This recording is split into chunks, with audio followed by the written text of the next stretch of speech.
Hello and welcome to Kate's Paper Creations. I am Kate and I am a Stampin' Up! Demonstrator in Washington State on the beautiful Olympic Peninsula. I am here today to share a project from the current catalog. This is Current Catalog Monday and so I am featuring the Joyful Holly stamp set, which is this stamp set. Very simple set. It has 2 detail pieces and 2 fill pieces, some berries, and the sentiments. So very simple stamp set. And I featured it last week or a couple of days ago in Casing the Catalog. And just wanted to show you some of the versatility that you can make with this. It's just a beautiful, beautiful set. So this is the card we're going to make. I made an envelope to go with it. I always like to try and do that to make a more complete look. And I do believe I stamped inside as well. Now this is optional. I stamped this with the holly image from Poinsettia Petals and the berries. And so I'm not real sure I like it, but it's an option. So that's that. Let's show you how I made the card. Started with a standard A2 card base, which is 5.5 by 8.5, scored at 4 1/4, and this is going to make a side fold card. Then I cut shaded spruce 4 by 5 1/4, and we're going to just attach it to the front flat. That's interesting. I got picked up somewhere along the way. That's funny. Okay, and we'll put that on. It's leaving that 1/8 inch border all the way around. Gets 3 sides, and the 4th side falls into place. There's that. Then I cut the white piece. Get my paper up here.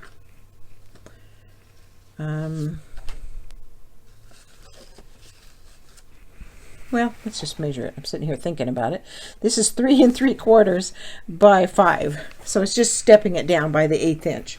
And I'm not going to attach it yet because I want to stamp it first. And I'm using shaded spruce ink.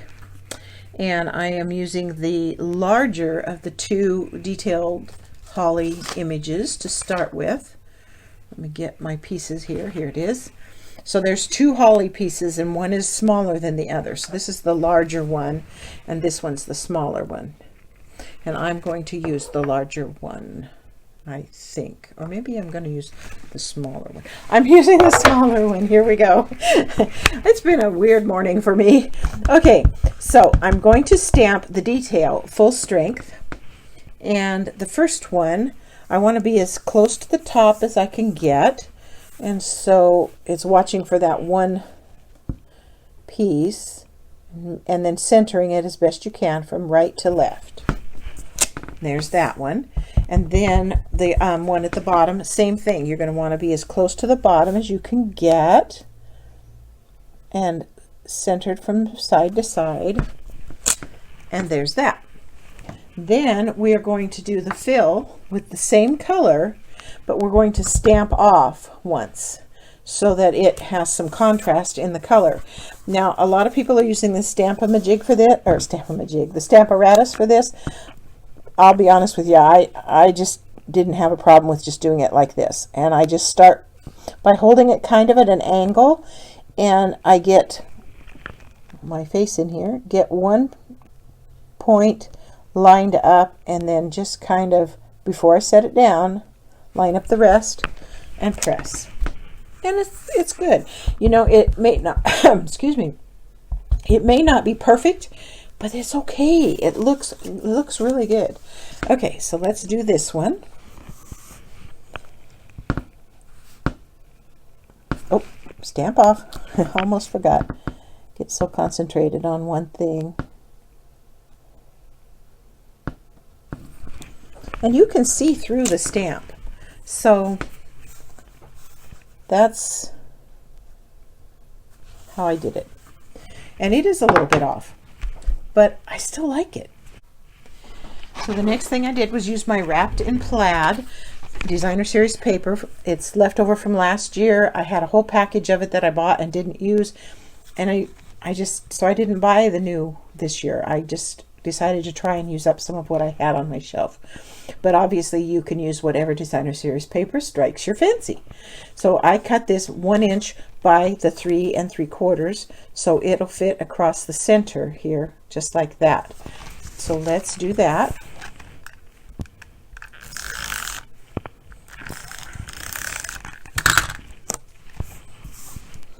And it literally just goes right across the middle.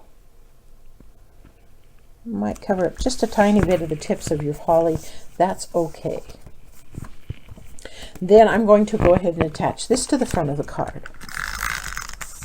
And again, it's just going to get attached flat to the front of the card.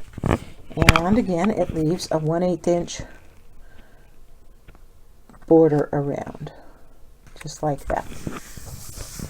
Now you'll notice the berries haven't been done yet. On this one, I used the holiday rhinestones. They had some beautiful red rhinestones in there.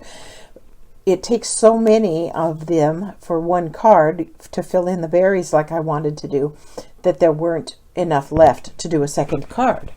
But let me show you what you can do. These are the regular 3mm clear rhinestones, and you can take the dark red or even the cherry cobbler. I didn't try that, but you could take the cherry cobbler blends pen and color the rhinestones. The blends pens dry permanent on non-porous surfaces, so I just colored these with a blends pen, and then I am going to put one in each of the spots for the berries.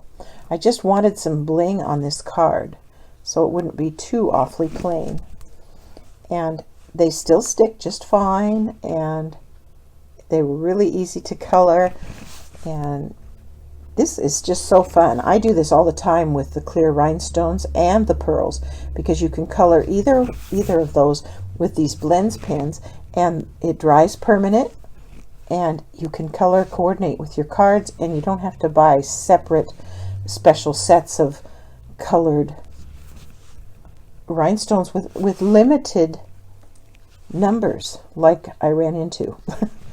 And we'll show them side by side so that you can see what they look like. Now, like I say, I colored these with the Real Red Dark marker. I do believe there's a cherry cobbler blends pen as well. Oop, he jumped off over there. Bring him back. And it might give you a darker red, but I had already colored these, so something you'd have to play with.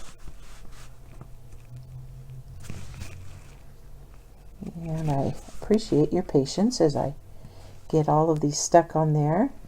Someday I might buy that really expensive software that allows you to fast forward and voice over and all of that, but right now that's just not a budgeted priority. So there's the colored ones, and here's the ones from the holiday rhinestones. Might be a little bit darker red, but I think it still accomplishes the look I wanted to accomplish. Next, another little thing I wanted to show you is this sentiment is the postage stamp punch. And I wanted it to stand out a little bit more, and I wanted to pick up the gold that's in the Designer Series paper. So I decided to try and edge it with gold, and this is how I did that. And I wanted to share that with you today. So let me bring in my embossing powder that's in my tray, and Versamark and a dauber. And I also used the Embossing Buddy, and I did tap this and did it, and I did my fingers so that I wouldn't have a lot of Versamark and embossing powder where I didn't want it. And what I did is I just took this and now you can't see it, so it's going to be kind of a guessing game, but let me show you how it works. And I kind of just went all the way around, and I wasn't too worried about getting it too thick, and I'll show you why. Then I just took it and scooped it and tapped it to get it onto the edges. It's going to look pretty funky for a minute here. Just be patient with me. Now, you can see where it's just a little bit too thick in some of the places because it's really hard to see where it's going. So I just bring in a brush and just gently brushed away. And maybe this is a little bit too much messing around for you, but I didn't think it was too much trouble for what I wanted to accomplish. So I feel pretty good about it. And I'm just going to touch it up a little bit.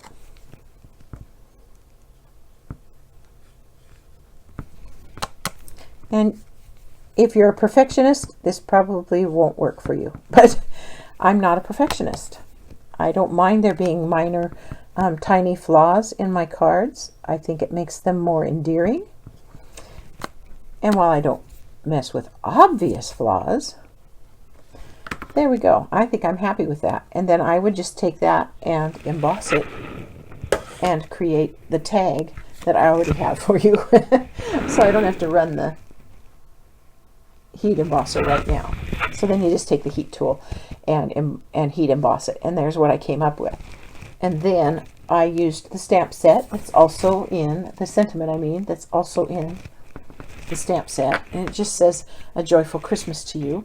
And I stamped it with the shaded spruce like that. And then I attached it to the front of the card with a couple of dimensionals. You don't need a lot of them, just a couple are enough. And I put that right in the center like this. And pressed it into place. And there's the finished card. Then, like I say, you could put more on the inside like I did here. That's up to you. You could even do one of these inside and just color it. And then I also did an envelope, and I just used the design. I colored the berries with marker, and then I put a little wink of Stella on them. So I have a card that matches, an envelope that matches the card. So there it is, all finished and just as beautiful as it can be. I hope you enjoyed stopping by. I hope you'll consider shopping with me. I spend a lot of time preparing these videos for you to enjoy. And if you don't have a Stampin' Up! Demonstrator, I would love to have you join my team or shop with me online. Thank you.